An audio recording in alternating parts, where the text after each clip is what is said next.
This session is on digital innovation to advance a net zero future. And the reason why we're having this session is that we think, apart from the big picture and the strategies and visions that are being discussed at this event, we also need to look at some of the solutions that are out there that people are already engaged in to advance towards a net zero future. We have a great lineup of speakers, panelists, with us here in Bali and online. And I'm just going to quickly run through the lineup that you see on your screen. We have Ming Tan, who's the founding executive director from the Tech for Good Institute, based out of Singapore. We have Emily Ng, head for major accounts for Asia from Zoom. And of course, in Zoom style, she is online. Benjamin Koetz, who is the Sustainable Initiatives Office Head in the Earth Observation Directorate of the European Space Agency, who got up early for us, also online. Adrian Heinrich, who is the Head of AI and Innovation Center of Excellence at the Aboitiz Data Innovation, and they're based out of Singapore and Manila, also online. Pak Setiaji, Chief of Digital Transformation and expert advisor on health tech to the Minister of Health in the government of Indonesia. And I'd like to invite my Chief of Unit, Thomas Abell, who leads on digital technology for development at the Asian Development Bank, to give a very brief opening remark. Over to you, Thomas. Thanks, Arndt. Thanks, everybody, for joining.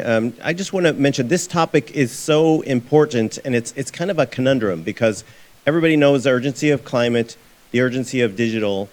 When you put them together, it's not obvious, where the key opportunities and needs are. We actually published a paper in this area a couple years ago, and there's the obvious point that in order to move to renewables and electrify transport and energy and air conditioning and heat, you need to have more dynamic electric markets. You need batteries and be able to, have more flexible pricing. These things will require very sophisticated digital technologies. We also need technologies to look at the risks, measure the opportunities at a global scale, and look at where we can design infrastructure more effectively. We have Benjamin from European Space Agency to talk about that with satellite Earth observation. We also can move people to where they don't need to, transport themselves to the office every day and work remotely. That's a really big opportunity. That story is, already played itself out very clearly in the pandemic. There are many things like this that come together.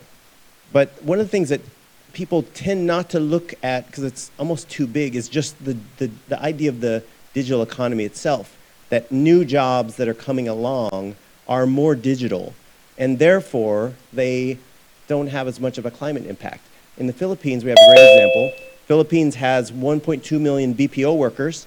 During the pandemic, we've seen that they've been able to work from home, and the BPO employers are realizing that they can work from home or in second and third tier cities. So in the Philippines, if you're running a second or third tier city, that's what you want. You want these BPO jobs because they're very high, potential for wages and advancement, but they also have very low carbon footprint.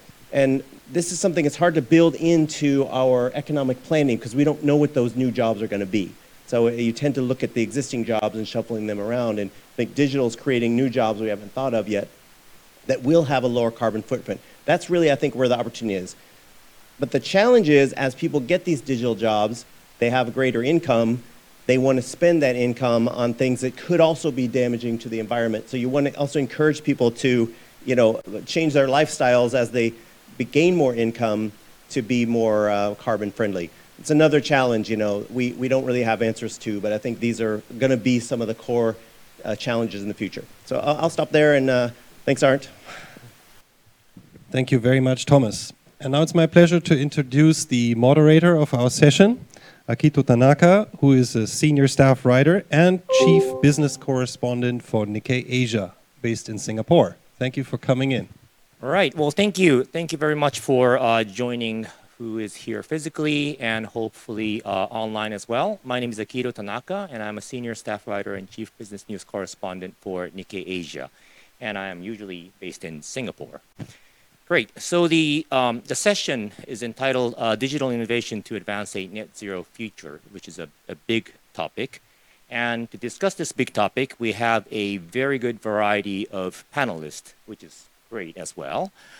Since the advancement to net zero requires pretty much everyone in the ecosystem to participate. So thank you, ADB, for organizing the event. And let's start the session. So for this session, we asked all the panelists to provide us one slide, excuse me, on an initiative or solutions that each organization or company is working on. And I will ask each panelist to explain the slide. And this should help all the viewers because since, as I told you, we have a variety of speakers, and then they could also introduce themselves and what they do for the initiatives. And then for more interesting part, I also asked each panelist to submit another slide featuring an initiative or solutions of a different organization. So not their organization, but someone else, which the panelists find worth featuring as a promising example towards a net zero future. Future, yes. So since Ming is very kind to be here in Bali with me, so I would like to start off with Ming. And if you could show the slide of Tech for Good Institute. Just to say hello to everybody who is zooming in from their office or their living room or their kitchen table, as well as our friends here in Bali. My name is Ming. As Aunt had introduced before, I'm the founding executive director of the Tech for Good Institute. We are a very young, non-profit entity. We are seed funded by Grab. And our purpose is to encourage conversations across the tech ecosystem on how the promise of technology may be leveraged for sustainable, equitable, and inclusive growth for Southeast Asia. And this growth, I said sustainable, obviously needs to be low carbon in order to advance the net zero agenda.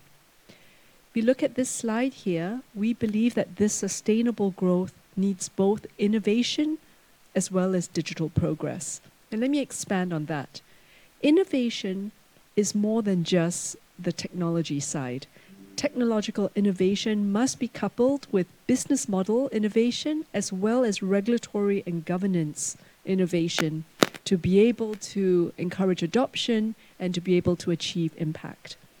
And because that innovation requires adoption, we need to have digital progress. And what I mean by that is to nurture a confident digital society because, as consumers, as citizens, maybe employees, maybe investors, maybe even founders, we have to always keep in mind that technology is there to serve society and that we do have the ability to shape the trajectory of innovation. Together, innovation and digital progress, we then have the ingredients for sustainable growth that is socially and environmentally responsible. So today's conversation towards moving towards net zero is really important for Southeast Asia. Climate change affects everybody, and particularly here in Southeast Asia, where we do see the great impact of climate-induced disasters.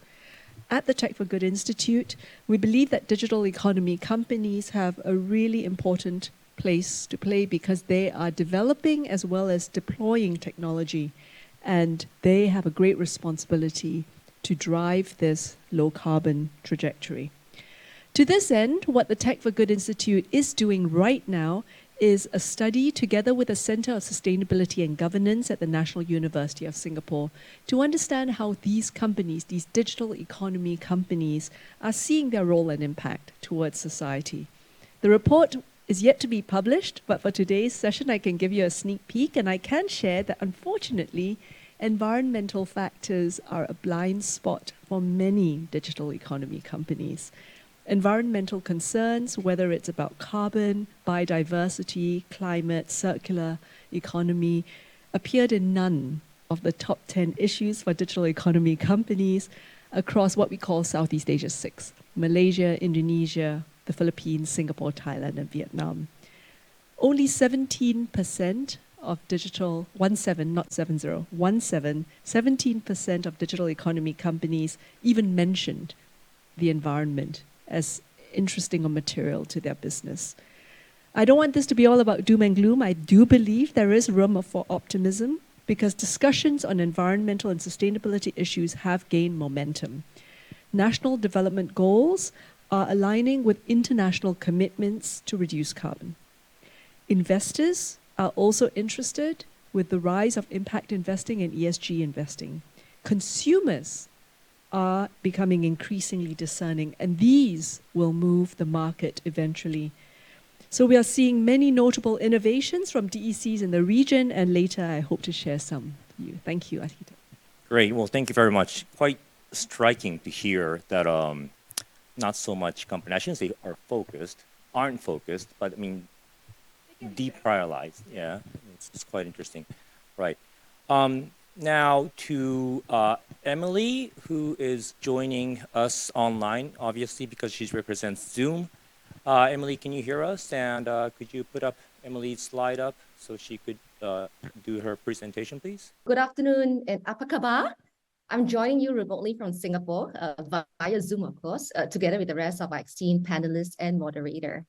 So I work for Zoom and I oversee the strategic accounts in Asia.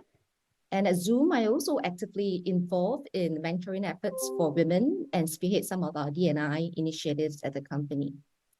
Zoom is actually founded in 2011 and is an all-in-one intelligent collaboration and communication platform that helps us connect with each other, making it easier and more immersive and more dynamic for businesses and individuals.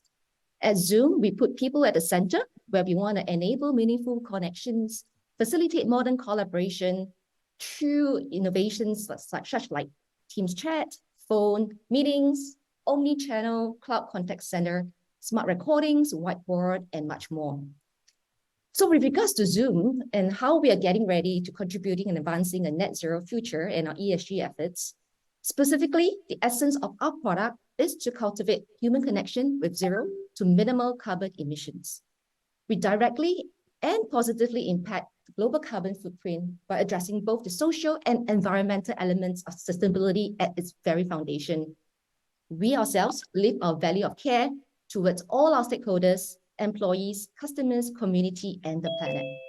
Zoom today has played an important role in enabling remote working for millions of people around the world, and we've been doing that every day since 2011. We estimate that our product will help customers reduce their carbon emissions by tens of millions of metric tons, and we will continue to help commuters as flexible work becomes the new work reality, where you can work from anywhere, collaborate with everyone, or be able to be part of a panel discussion in Bali right now from your home in Singapore. Our team has built and launched more than 1,500 features and enhancements on the Zoom platform last year, and we will continue to advance the way people will connect with each other, their organization, and to their customers, all while reducing unnecessary travel and commutes, and we will continue to do so. One of our very own digital innovation that I'm really passionate and excited about is actually Zoom Events. This product was launched somewhere around mid last year and has enabled how hybrid and virtual events are being run. So shout out to ADB, maybe you want to try this platform in your next event as well. Happy to help you. So what Zoom Events really do is that we seamlessly manage and host back-to-back event sessions from sales summits, customer events, trade shows, and other internal events with production capabilities. It is actually a one-stop shop for hybrid event creation, and it has features like Expo, the event Expo, where the event organizer has the ability to set up a virtual exhibition to connect attendees, sponsors, and booth representatives. It also provides a space for a one-on-one chat between two people. So an attendee or booth sponsor, or attendee and a guest speaker, attendee to a panelist, attendee to attendee, and many more. I feel that this is particularly important in today's macroeconomic climate, with events landscape uncertainty and rising costs of in-person events weighing on the minds of organizers. We are super proud of this innovation, as ultimately we are helping to enable the same level of human connection through a virtual platform, while reducing the need for business travel and doubling down on a larger sustainability focus. Some are examples of how we've powered large-scale events. So in Indonesia, we actually supported Indonesia's Ministry of Communications and Informatics, what they call ComInfo, who have leveraged Zoom for its nationwide launch of Indonesia Digital Savviness campaign. This hybrid event took place over using Zoom webinars and Zoom meetings and was presided over by President Joko Widodo. Another case is in Thailand. In 2021, we actually helped facilitate over 270,000 Thai Buddhists. They leveraged Zoom to celebrate the Maka Bucha Day, and it's actually one of Thailand's most religious holidays. In 2021, Dhammakaya Temple also hosts a virtual event to celebrate Earth Day under the campaign of Cleanse the Mind, Cleanse the World by Meditation. It actually created another beautiful and inspiring ceremony for attendees to enjoy from a distance. We also today positively impact other industries where we help to transform and reimagine the way they operate. One industry that's very close to my heart is healthcare. I will work with healthcare providers now, help decentralize healthcare services and make high quality care and the continuum of care accessible to patients wherever they are. This means that patients do not need to make the commute to hospital, depending on where they are, and they can still have teleconsultation capabilities. Patients living in more rural areas tend to have little access to these specialized treatments and have to travel long distances. So this helps facilitate telemedicine and telehealth use case and teleconsultation as well. So Zoom's culture is all about caring deeply for our employees, customers, community, and planet. We also believe that Zoom can play an important role in building a more sustainable future for our environment and society. Thank you. Thank you, Emily. So we had Ming from Tech for Good Institute. We have Emily from Zoom.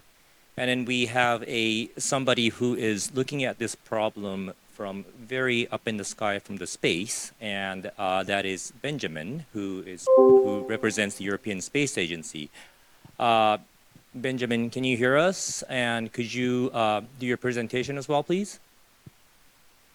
Yes, I do hear you very well. A very good morning from Rome, and good afternoon to Bali and to the other participants around the world. I thank you very much for the invitation to contribute to this session, to show how space can add its bit basically to the net zero future of our Earth. If what you see here on the slide is basically the global view from space on our mothership, guiding us through space. So I mean, we trying to give you a global view what the state of the Earth is. ESA, as an intergovernmental organization, is trying to build and design space assets, in particular the Earth observation satellites, to collect a global and continuous observation to digitalize our Earth, with that providing essential information for managing our natural resources, risks, and also economies. So that we really have a huge amount of data which are digital, allowing us to get our resources better managed, and with that also reaching a net zero future. And I will come to some examples in a second. I just wanted to highlight here also that all the observations you're seeing here on the screen are based on open and free data sets coming from the Copernicus Sentinels and ESA science missions. So all these informations are fully available to the whole community, so we can leverage and hope to adopt, leading to adoption within the communities and the different economical sectors where these information can make a difference. One obvious, very in this context of net zero future sector is obviously climate change. And you see here on the screen examples from global temperature, sea level rise, the forest and agriculture state, how it's being deforested or not, but also the emissions of greenhouse gases like carbon dioxide or others, which are the driver of climate change. And we are building also new missions, for example, for the CO2 emissions, so we really can go into the point sources of industrial emitters, where we actually can help them to reduce their emissions and control the commitments from countries around the world to reduce these kind of drivers of climate change, which we all have to deal with. One example, we work very much closely with the Asian Development Bank through our Global Development Assistance Program, and one of the effects of climate change is more severe and more often having to deal with disasters. I give here the example of the flooding in Pakistan last year. There were thousands of casualties, over 40 billion damages on croplands and floods. And satellite data basically can give you flood maps, which are helping to manage the emergency reaction, but also the reconstruction afterwards, and in the future for risk preparation. These kind of information help us to adapt to climate change.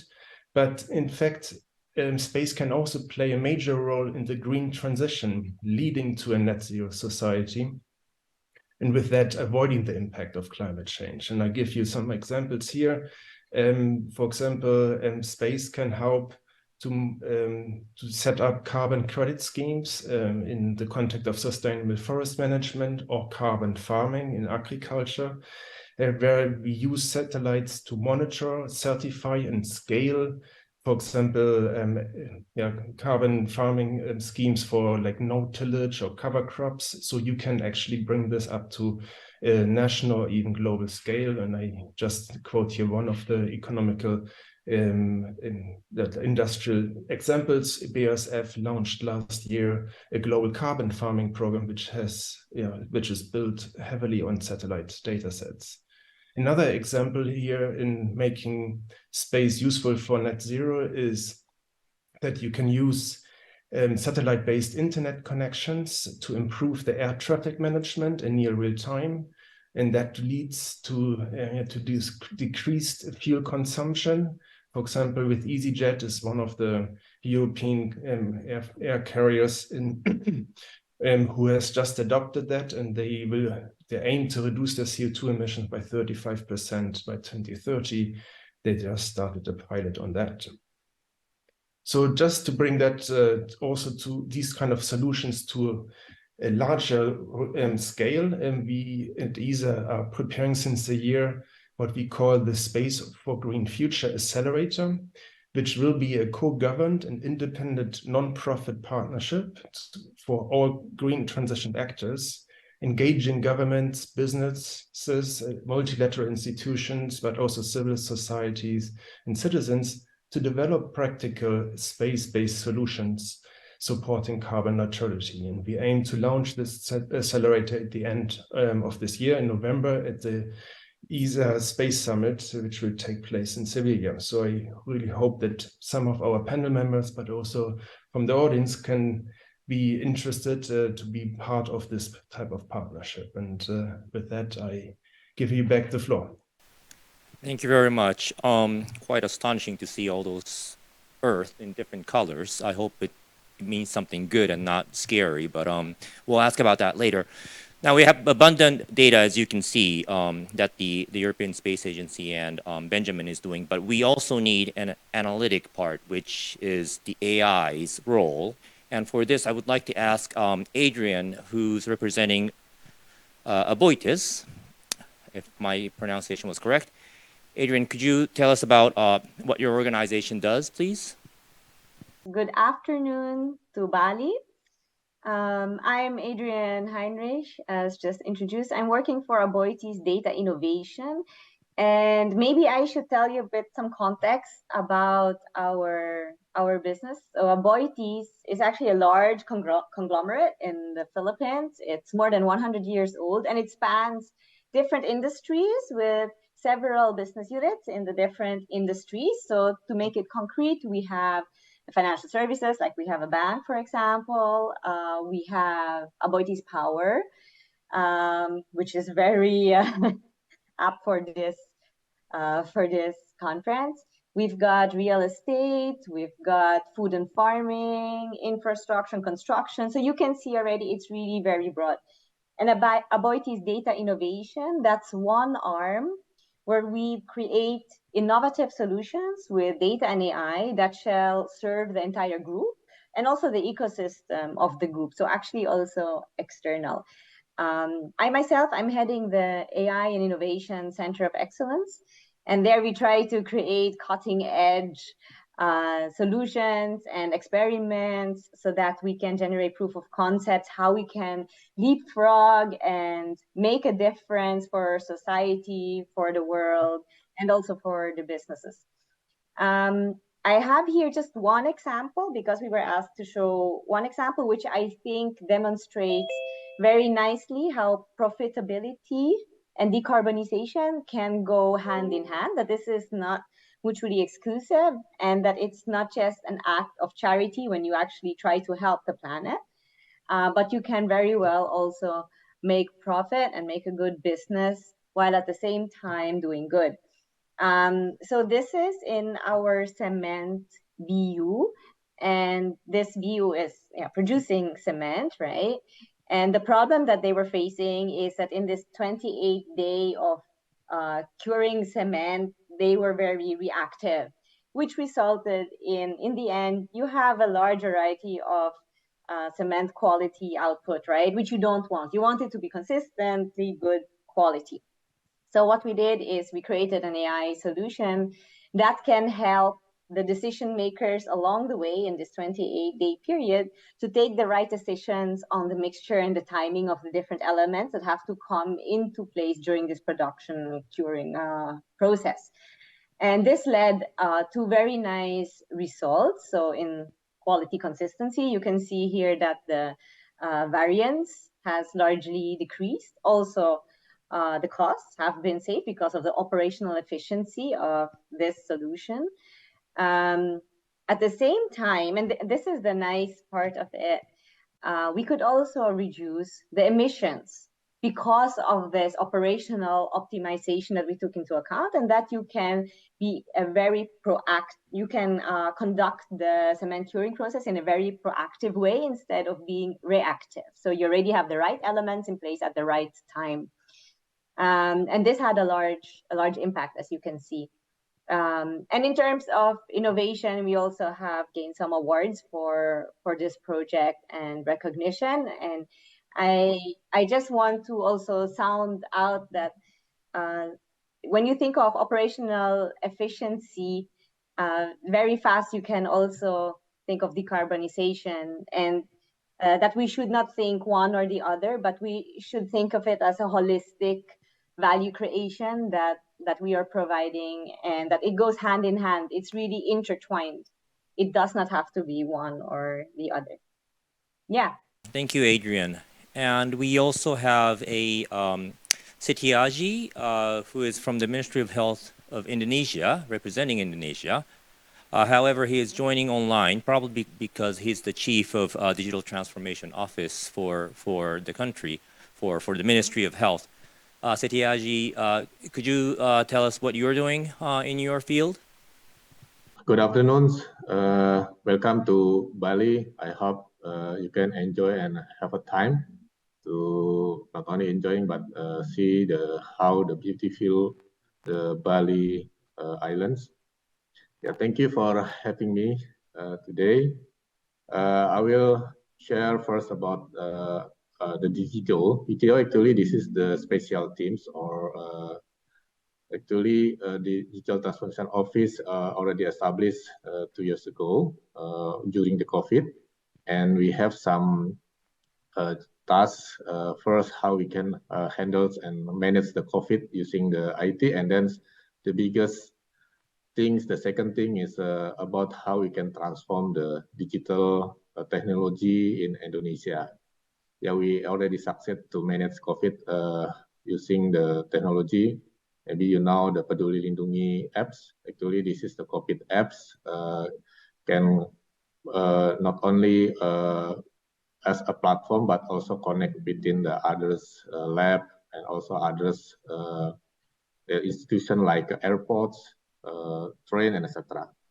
And then I will share in my slide about the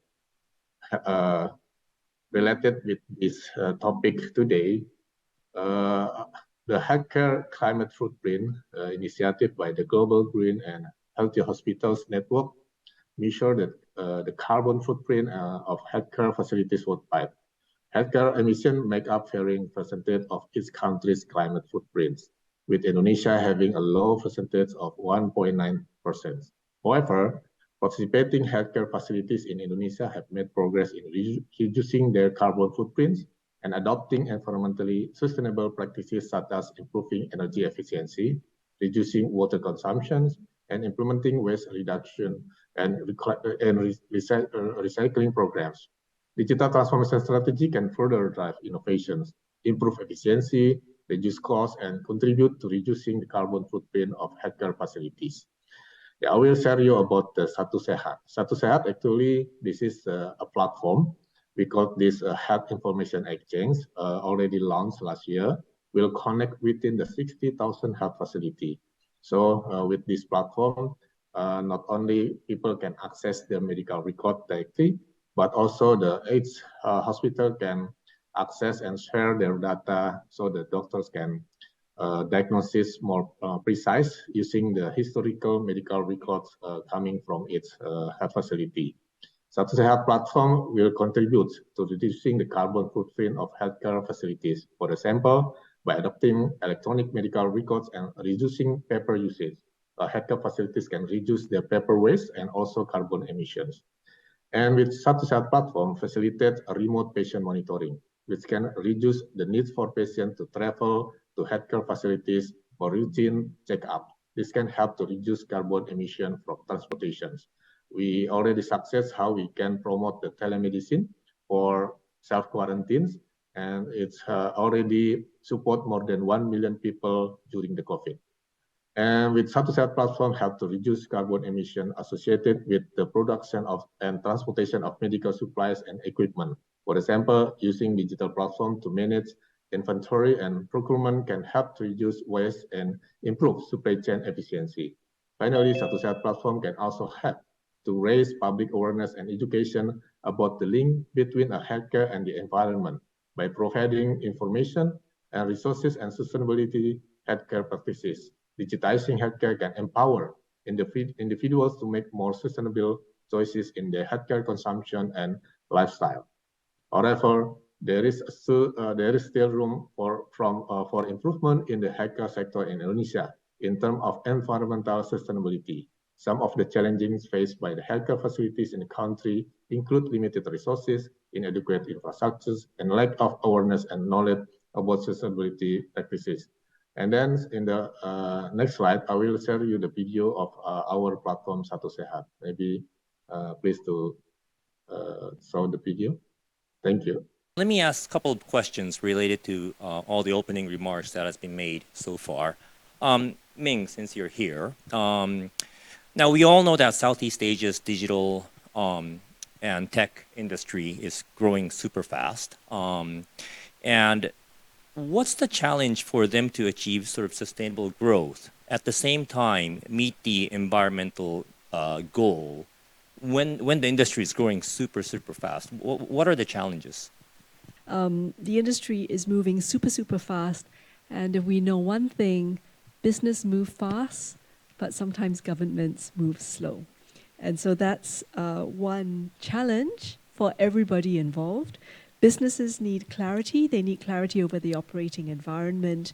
They need alignment in governance and information sharing. And the only way that we can address this is through open information sharing and learning together across the public and the private and the civil society spheres. And that's one of the things that we hope to play at the Tech for Good Institute, is to provide this, what we like to call non-adversarial, non-transactional space for everyone to be able to learn and share views, because their desired outcomes are different, right? Businesses want to make money, governments want to protect their national interests, keep their citizens safe, and they're all valid, but they are different, so we have to appreciate each other's perspectives to be able to move forward together. I think at the same time in Southeast Asia, we see that governments are balancing this dual challenge.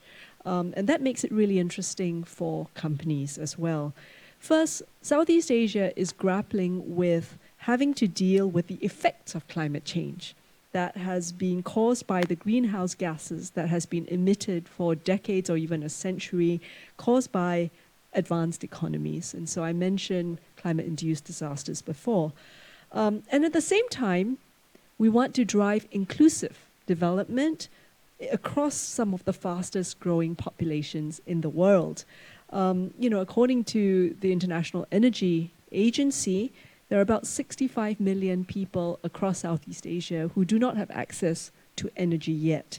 So we do need sustainable electricity supply, whether it's grid-based or whether it's decentralized. I think Thomas mentioned that before. That's the basis for being able to advance low carbon and inclusive growth. Within this context, Southeast Asia has 71 million micro, small, and medium-sized enterprises. So it's a really fragmented ecosystem. So when tech companies might be moving very, very fast, it's very important to bring these 71 million MSMEs along the way, because any economic transition, whether it's digitalization or it's the pivot to low carbon, has to include MSMEs, otherwise it's just not going to have that impact that we want.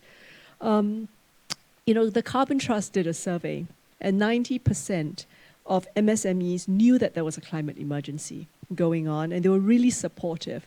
But in the same studies, they expressed formidable barriers. They just didn't have the time, they didn't have the expertise, they didn't have the resources. And that's where the tech industry can come in, especially platform companies that hopefully I can share about later, to be able to bring all of these MSMEs on board. Very interesting. Emily, we all got very, very accustomed to using Zoom during the pandemic, and very curious to ask, what is the state of sort of remote working currently? As you know, we're in sort of post-pandemic era. How much how much are we using Zoom compared from when we were fully using Zoom, or we're living on Zoom literally? And how does Zoom see the right mix of physical and remote? Fortunately, we have a lot of audience in the room right now. Obviously, we have, we're doing this hybridly, which is good, and we have Benjamin joining from Europe, which which is not possible without using the remote technology. So, what's the current state? What do you think is the right balance? That's absolutely a very interesting question, and thanks for asking that to me, being a collaboration and communication platform. And I'll speak for not just Zoom, but also all the technology platforms out there, if I may, based on my opinion, given that we are not in this alone, right? Because there are also a lot of technology platforms out there. So Zoom today and in future will continue to allow companies to massively reduce their carbon footprint through reducing the need for business travel, enabling hundreds of millions of people around the world to work from home or work from anywhere, and to promote inclusivity. In addition, with the current macroeconomic conditions and the inclusiveness efforts, we are now providing an additional option to the world. We see that offices with smaller footprint will probably require less power, so fewer days will be spent in a physical office, but it also means that the physical office space would transform. For example, I would want to go into office where I want to network, where I want to spend time with my teammates, where I want to find out more about what they're doing in their projects, while I could keep my meetings to be precise on the platform via 30 to 40 minutes, for example. So we see that the mix of physical and remote will continue to do so. And of course, you probably have heard that the number one factor of digital transformation in a lot of organizations was actually thanks to Mr. COVID. So with that, we believe that this is this will continue to stay because people will be comfortable having a hybrid work experience and the ability to build connections virtually as well as physically. So this would be helping to make more sustainable choices for ourselves in our direct operations. So given the last 2 years, we've been very mindful about Zoom's impact on the environment. So we ourselves also implemented a sustainability program to examine our global operational carbon footprint with the support of independent consultants and to identify mitigation opportunities. And we also strongly believe that not just meetings, virtual or hybrid events will also become the norm as employee and customer preferences evolve with the different generation of individuals out there. And the people and organizations will begin to prioritize convenience, leading to an inclination to attending meetings and events from the location of their choice, thus reducing the need for travel. Hope I answered your question, Akito. Yep. I guess we're still trying to figure out the right balance. It's nice to be in Bali, right? All of you agree, right? In the audience. All right, cool. So Benjamin, you're the man in this panel who's observing this climate change problem from way up in the sky, very holistic. If you could share us, what are the new findings that your agency has found regarding the climate change, if you have, particularly in Southeast Asia? Okay, thank you. Obviously, what we made the case already that satellites are globally observing the Earth. So we have a very, very holistic point of view of a phenomenon like the climate change, which is more globally a phenomenon you will not find.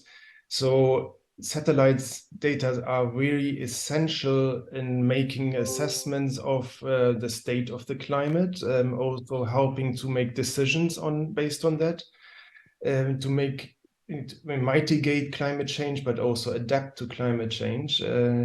I just would like to highlight here the input what satellites are providing to the International Panel of Climate Change. It's a UN organized secretariat to inform politicians and countries to make the right evidence-based decisions for our future. And 10 days ago, the summary of the sixth assessment report came out in that context, making not a lot of new results, because these results have been accumulating over the last decades to show that climate change is effectively happening and something which is very much relevant. But there is about 150 papers based in there, which gives the scientific type of input to corroborate this kind of statements in transparent and evidence-based observations coming from satellites. And I think that's very important to make sure that we do the right decisions for our future based on data, which are actually not be disputed in the way because they are transparent, coming from a kind of objective-based platform. That's one hand to say. I mean, and I mentioned before that many of these parameters which we're observing are going into one direction. I mean, the sea level rise is, we can confirm, is 3.7 millimeters across the globe, driven by the loss of the ice shelf in Greenland. But you asked for examples in Southeast Asia. I mean, in Asia in general, there's also glaciers, for example, which are feeding the drinking water part, and there, with satellite-based information, we can confirm that there's a 270 gigatons per year loss of glacier, which are then missing in terms of security of water, drinking water coming down the rivers during the summer. All these things are direct affecting our societies and is something which is ongoing, and we cannot really actually warn enough that this is something, if we don't act now, there will be really not a way back on that. The IPCC report again confirms that if we don't stay within the 1.5 Celsius, that we will have unprecedented effects on climate change, and the current commitments are not yet sufficient to reach that. So as much as to your question, how urgent that is, I think evidence is there to act, and it's not too early to do so. May I just add on to what Benjamin just said? Yes, Yeah, I was triggered about the satellite images, and I'm based in the Philippines now. And what we can see here is that we are very struck by natural disasters. We are like one of the top countries that is most often hit by these natural catastrophes. And after like a typhoon hits us, or there is a big volcanic eruption or earthquake, then you can actually really see very easily the differences in the satellite images of the same region. And that will allow you to have targeted help, targeted efforts to help the people who need support in those times. And that's not always too easy to see when you are on the ground. Philippines is still struggling heavily with that, and it's not always very well coordinated. So I really very much support the use of satellite images also for the now, for helping in times of disaster and managing disasters in a much better and more effective way, which will also have effect on decarbonization, by the way. great, thank you. And as Adrian kind of showed us an example, if you have comments, questions, raise your hand. You can shout here. I'll pick, okay? Thank you. Setiaji, Ministry of Health around the world, or I should say the Ministry of Health was one of the ministry that faced the hurdle of going digital so quickly because of the pandemic. And you are advancing that progress, or so to speak. And as we already discussed in this panel, digitalization and use of technology is critical to achieving net zero future. And since you have experienced all this digital transformation of the government agency, and we need to further accelerate the digital transformation of the other government agencies, what advice would you give to other government organizations, agencies to accelerate their digital transformation? Thank you for the background of the digital transformations in our journey. Yeah, actually we have some key we can learn from our journey and also others agency and countries. The important thing is we need to set up the teams.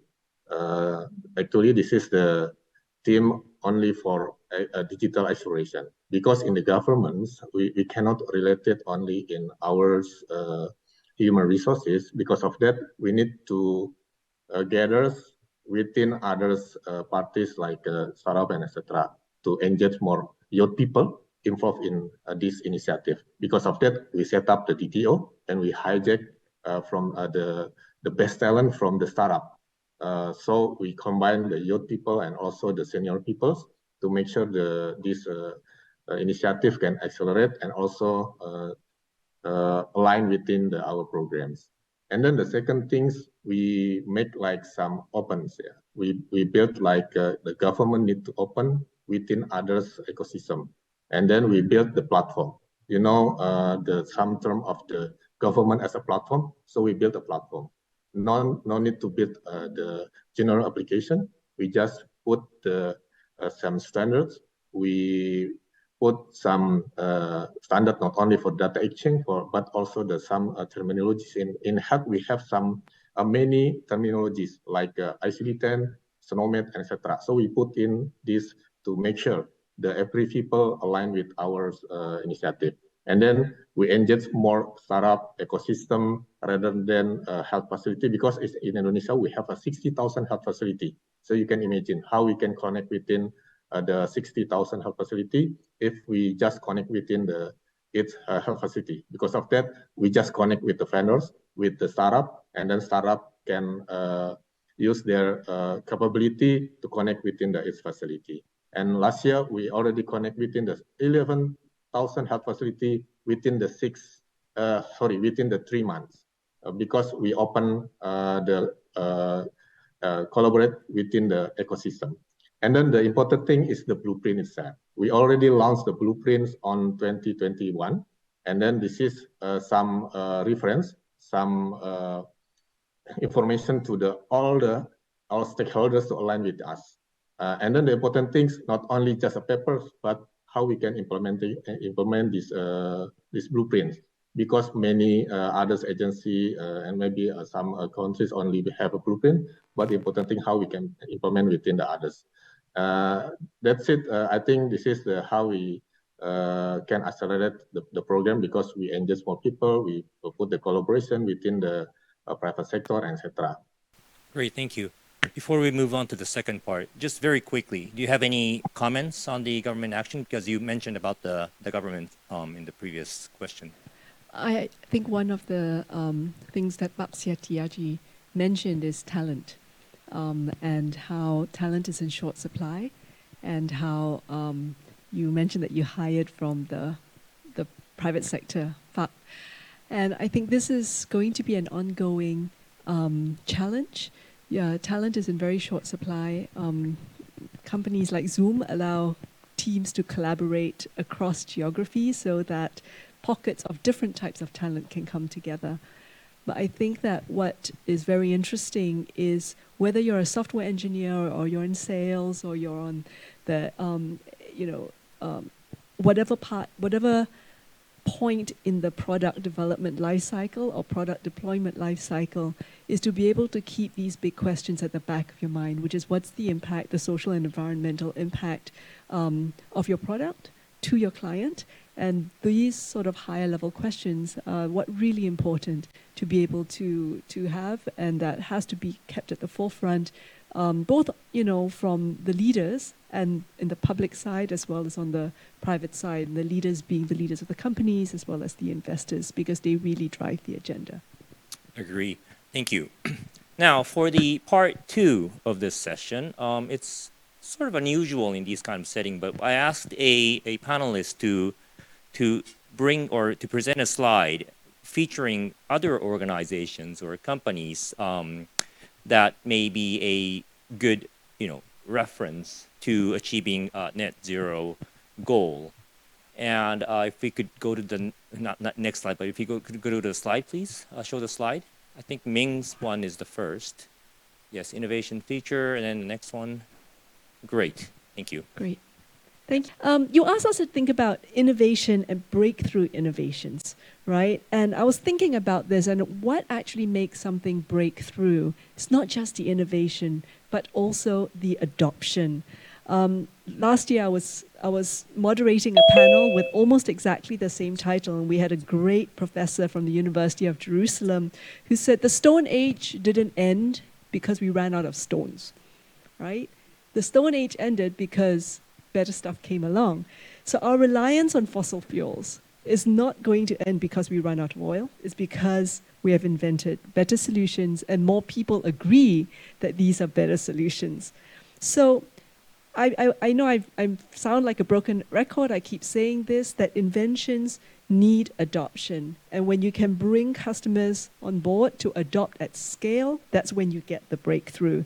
So in Southeast Asia, platforms are the ones like Zoom, Google, Facebook, Lazada, Shopee. These are the ones that can bring millions and millions of small, micro, MSME companies on board, and millions of customers and consumers and users on board. And I've just got 3 really, really quick examples.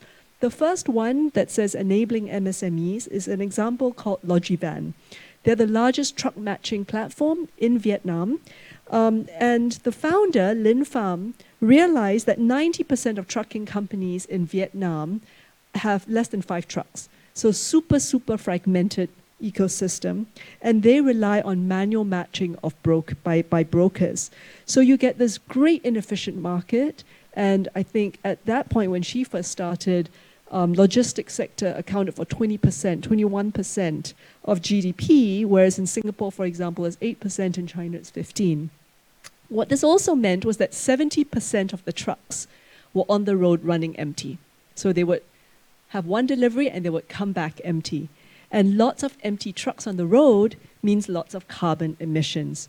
So Logivan just streamlined all of this, and they have a truck owner app and a shipper app, and they bring independent truckers, really small MSME independent truckers, together with smallholder farms and all of the small shippers to be able to improve efficiencies. I think Benjamin used the word efficiencies just now, but they also have a CO2 tracker. Because if you can have the trucks running at capacity both ways, you can reduce carbon emissions. And last year, they delivered almost 30% reductions in Scope 3 logistics emissions for their clients. The second is structural transition, cleaner energy. Thomas mentioned before, fundamentally, you need cleaner energy solutions. So Grab, for example, has so much data because its drivers are on the road all the time. They use that data to help EV charging networks identify optimal charging points. And then Grab and Gojek also work with partners to have these battery swaps, the second picture there, so that there's absolutely no downtime for the motorcycle. They just come, pick up a new battery, and go, no downtime. And the third is, how do you influence customers? Because if customers choose, the companies will follow. And so the direct reach to consumers, they can raise awareness, and they create these little opportunities. If you spend an extra 10 cents, you can offset your ride. And this converts intention. You know, everyone who wants to do good things, how do you do it? It's really hard to get started. You can convert intention into action, and then action into habit. And so digital platforms as a whole, I think, are really important. They may not have the fanciest tech, actually. It's not literally rocket science like Benjamin's doing, but literally. Literally rocket science. But they obviously have to go green on their own practices, but their reach, the nature of their business model allows them to achieve that breakthrough by advancing adoption across millions of merchants and consumers. So that's what I have to offer. Very interesting. 100% agree. I've been covering tech in the US, in Japan, obviously, and now I'm in Southeast Asia. Although I live in Singapore, I look throughout, Southeast Asian tech ecosystem. And one thing that strikes me a lot is that we see this frog leap innovation. So in Japan, Europe, even in Silicon Valley, there are legacy sort of infrastructure, which sometimes become a hurdle to, switch to a full digital economy. But we are seeing a huge leap towards full digital in Southeast Asia. And the first example is exactly that, isn't it? Absolutely. Southeast Asia has 132% mobile penetration rate. So most of the, I think there were, by one count, it was 30 million consumers came on board during the pandemic, and all of them came on board only with a mobile phone, right? So obviously that has different issues when it comes to data protection, for example, because it's so intimate, they spend so much time on it, but also they've leapfrogged, right? They've never had a laptop, never had a desktop. I think by one count, I think Southeast Asians spend 60% of our waking lives online, which is actually a bit scary, but it demonstrates what the second, Southeast Asia's innovation trajectory is very different from what the innovation trajectory will be, what we have seen in Silicon Valley or in Europe. Great, thank you. Now to Emily. There you go. We see Zoom slide. There you go. One of the innovation that we would like to share is World Wildlife Fund. It's an organization that we work quite closely with, and we are extremely encouraged by the work that they're doing for climate crisis. So for those who don't know who they are a non-profit organization. They're also dedicated to sustaining nature for the benefit of both people and wildlife, which actually require a massive effort that spans offices around the world. So what they have done is that they are a founding member of the Science-Based Targets Initiative, a collaboration that helps companies set emission reduction targets in line with the climate science. And they leverage the Zoom events platform, the Zoom webinar platform to support its Earth Hour, which is actually the world's largest grassroots movement for the environment that serves as a catalyst for positive change and action that reached over 192 countries and territories and generated over 9.6 billion impressions on social media. Imagine the amount of carbon saved. What's really interesting about their Beyond Net Zero guidance, they also highlighted 7 actions, that organizations should look at that would help maximize contribution to limiting global temperature increase to 1.5 degrees Celsius. The 7 actions, if I like to share, is are what is expected from a corporate climate leader. The first thing is about accounting and disclosing consistently and transparently according to the best available practices and against all commitment. Second is to set climate targets in line with 1.5 degrees Celsius. The third is to reduce value chain emission in scope 1 to 3 in line with the 1.5 degrees Celsius trajectory. Fourth, finance and support climate and nature solutions across and beyond the value chain. Fifth, engage responsibly and actively in climate policy. 6, collaborate with your value chain partners, peers, employees, and other key stakeholders. Last but not least, enable and inspire your customers through sustainable products and services, education and campaigns, and transparent and accessible information. I would also like to share a little bit about what we are empowering organizations as well. So we have a philanthropic program called Zoom Cares. We actually invest and empower in organizations like Australia's Seed Mob in Australia, Philippines communities organized for resource allocation, and climate funds, which is our 5 million donation as part of our Zoom Care social impact as well. And we will continue to transform and help reimagine industries.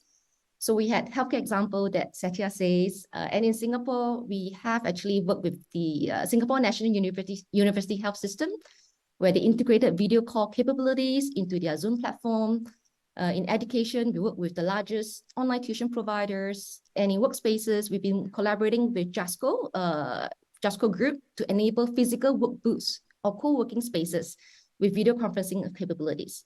And that would directly and indirectly impact carbon emissions as well. Yes, great. Thank you, Emily. Now to Benjamin from European Space Agency, please. Yeah, okay. I wanted to share with you here an example which we put together with the French science institution, CESPIR, and the Vietnamese Space Office, where we look at greenhouse gas emissions from rice. You see here the Mekong Delta, which is one of the productive area for rice in the world, but obviously also in Asia. Observed with Sentinel-1, that is a radar mission, providing information in this case here of the extent of rice, but also the status of the rice crops, the phenological state, and what you can also do very nicely to see if these rice paddies are flooded in a certain moment of time or not. That is very important in this context because when the rice paddy is flooded, there is very good conditions for anaerobic bacteria underneath the water. And they are really very effective in emitting methane, which is one of the most strongest and effective greenhouse gases driving the climate change. So in fact, 8% of the human-induced methane emissions are being produced by rice paddies.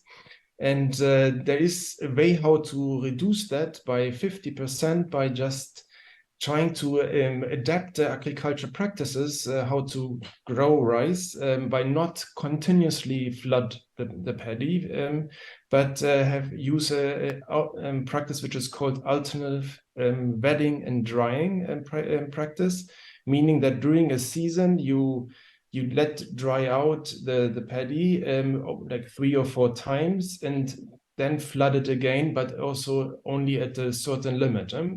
To make that efficiently managed, so the farmer doesn't lose also yield, you need to have continuous information on what is happening on the rice paddy, and here the satellite information can help you. You have seen Sentinel-1 is producing every 6 days an update of the state of the field. By the way, with the technology which is penetrating clouds, so you don't are limited by that in a tropical environment like normally where rice is growing. That is in Southeast Asia for sure as well. That is very essential.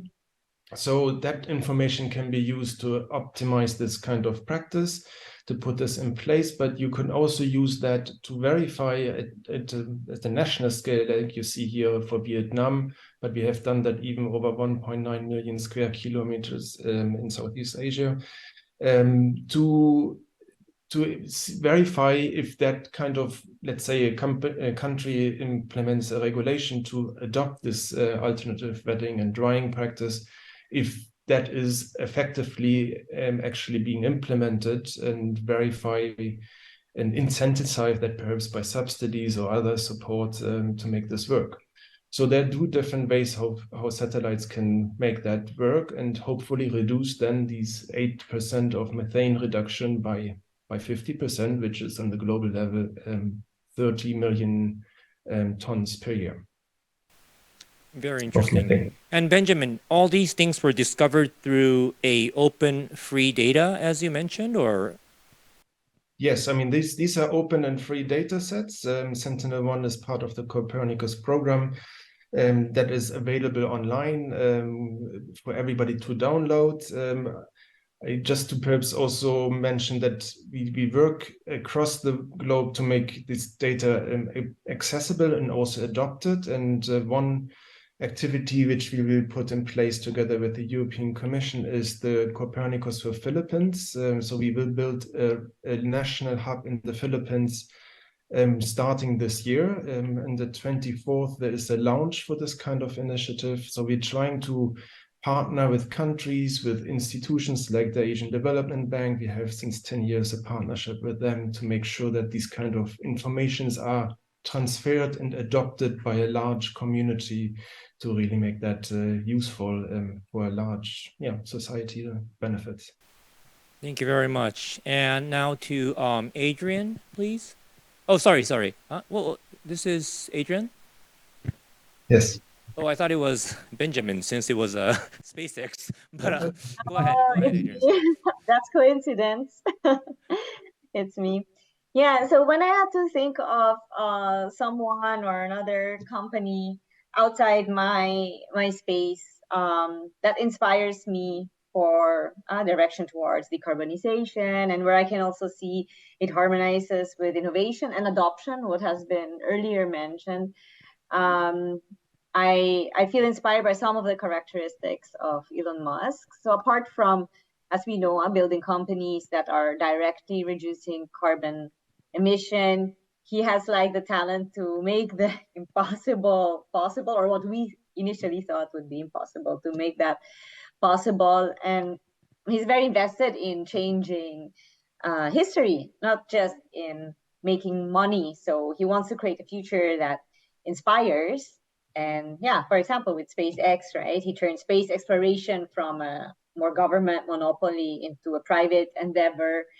And there's this race to space going on. And I think there has been much more attention and awareness created in the public because of his initiatives towards space and space technology. Another example is how he turned electric cars from a purely environmental initiative into a cool, sleek product, right? So here comes this adoption aspect into the picture, that it's not just like a box on 4 wheels and saves energy, but it can actually be super cool, and it can be something that you differentiate yourself with.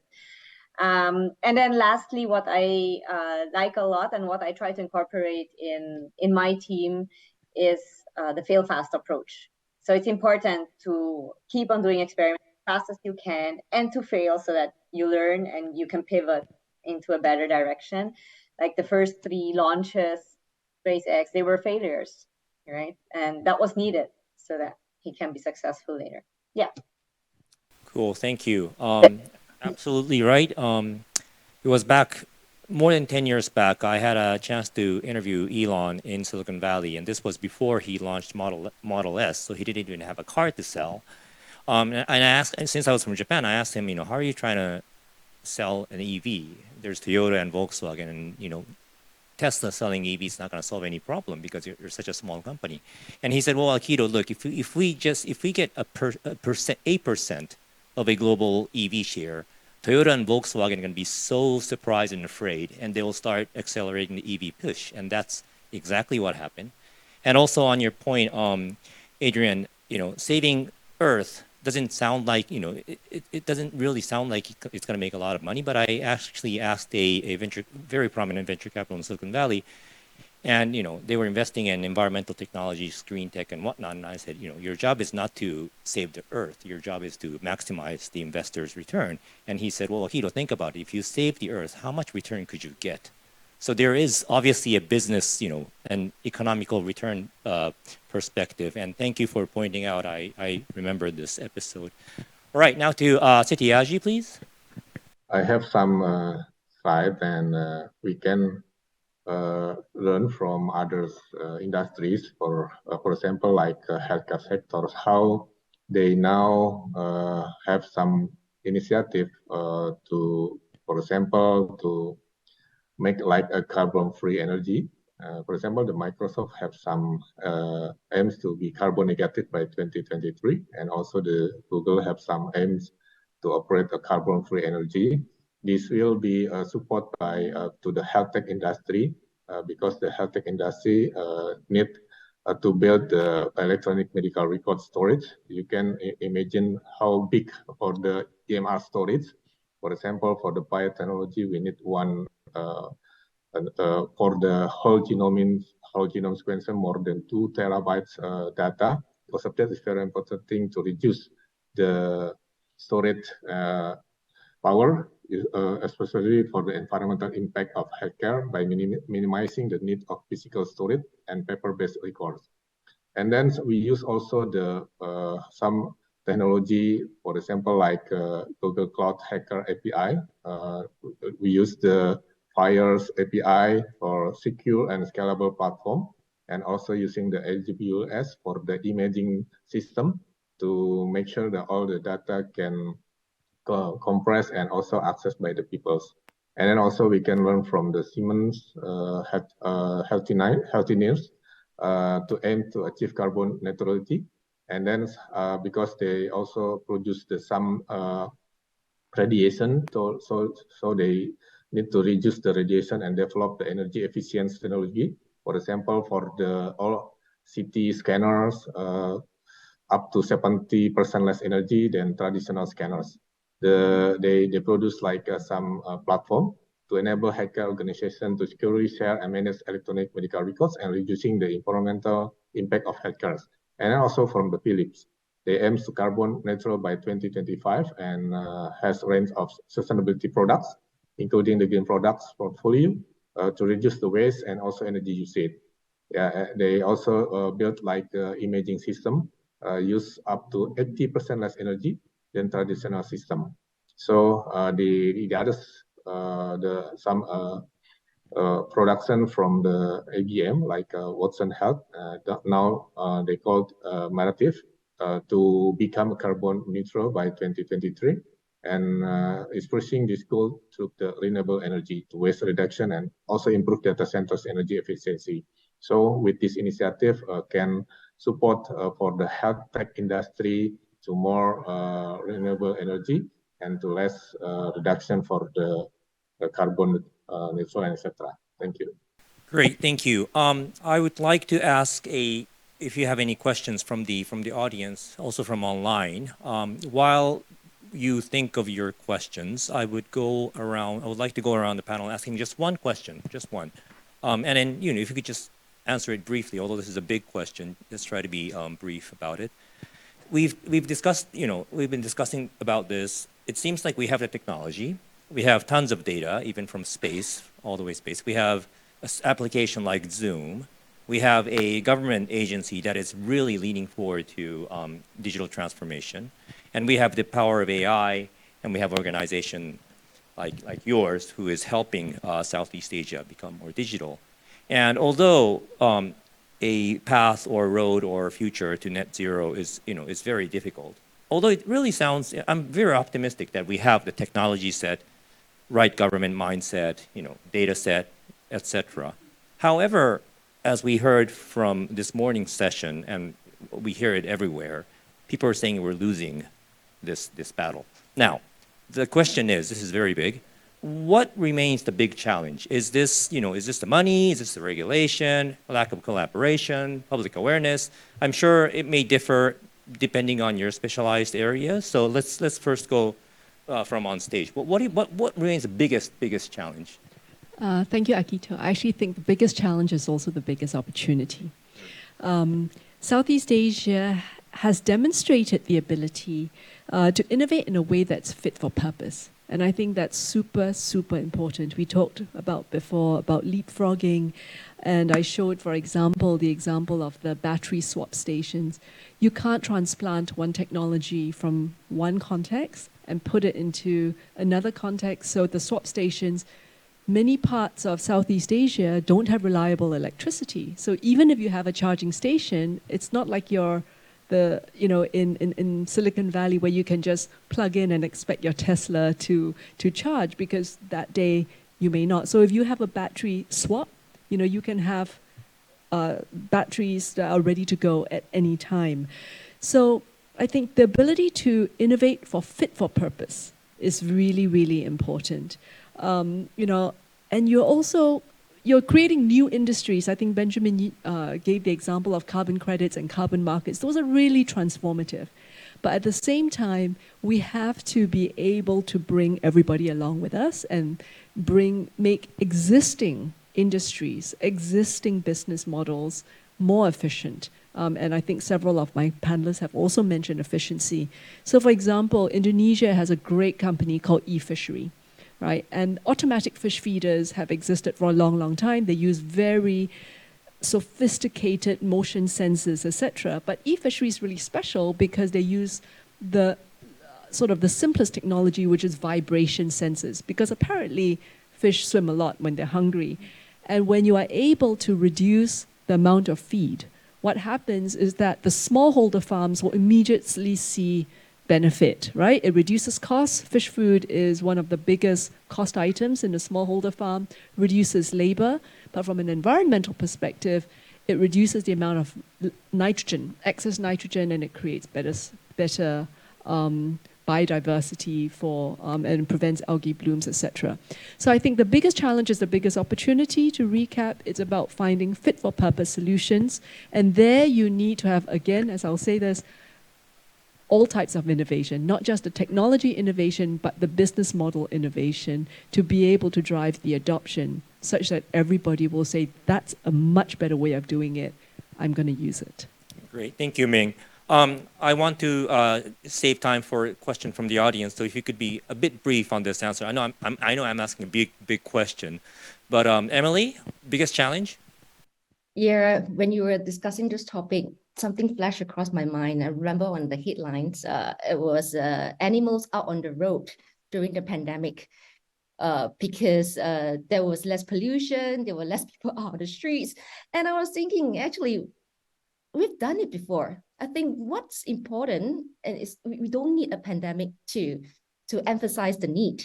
We need to have a sustainable business model. And I totally agree with Ming. It's just innovation and business model, but I think we need to have a sustainable business model and have this in our mind as top priority and make a conscious efforts toward that. I hope that's short enough for you. Great, wonderful. Benjamin? Yeah, I think this panel is also giving a very good example of that. I think the biggest challenge is integration. It's really, I mean, the green transition is a huge challenge to bring our society to a net zero carbon state. But that only can work if we all come from different angles together to make this work. And certainly space cannot help that alone, but also industry cannot just do this alone, or ministries, and they all have to work together. And I think that kind of integration of technologies is really something which is still a big challenge. We trying to work on that. We do something like what we call the Green Transition Information Factories, leveraging another digital tool which we have not yet discussed so much is cloud computing, which is not only allowing us to crunch a lot of data, but also to bring together these type of data into a one holistic platform and disseminate this information. And in this case, we have done that in Austria, where we bring together all the information which helps to advise policymakers in the country on the solar, wind suitability sites and stuff like that. So that this kind of integration is just a starting point. We need to do that much larger in partnerships, and that's where I come back to my invitation this morning. We have this Space for Green Future accelerator where we would like to bring together people to integrate, not driven by space, but actually driven by the challenge of the green transition, integrate the different expertise, information, data to tackle this challenge. Thank you. Adrian? I would say there are two big challenges. The first one is that I think we need to do more in awareness creation for a common person, for everyone here on this planet, not just the ones attending conferences like we have here. Because, for example, in the Philippines, people are fighting for getting food today, right? They have to see that food is on the table today for their families. It's not about 10 years from now, right? So we have to create more awareness. What does it mean if we also include the vision of how will the world be 10 years from now? How will your life be different? What will you enable for your children, right? I think this is still lacking in the common narrative. And the second one is that I think the initiatives and the communication has to be more embedded in the fabric of our everyday life. Like, what is the impact that you created today with your initiative? What did it actually change? What did it help that you walked 100 steps over this energy generating panel, for example? And that there are very concrete and tangible points that people take home and understand, so that they have a role model and they can change. I think this is a big issue at the moment. Thank you. And lastly, Setiaji? Yeah, in terms of the technology adoptions, Indonesia is the biggest archipelagos. We have around 70,000 islands. So it's very big, challenging how we can connect within all the islands, especially to build the infrastructure for the internet access. And then in terms of the health, from the pandemic, we can learn how the virus and also bacteria can mutate from a plant, from the animal, etc. Because of that, we need to build what we call the One Health, not only just humans' health, but also the plant health, animal health, to combine with all the data. We can use like a biotechnology to make sure we can get more data and analysis this data. So in the futures, we can protect the humans from the others, or maybe the others pandemics in the future using the technologies. Thank you very much. Before I hand over my mic to Mark, who from ADB, for a closing remark and presentation, I would like to thank everybody on stage and joining online. Thank you very much. It was a really interesting conversation, and I hope to see you all again next time, hopefully physically.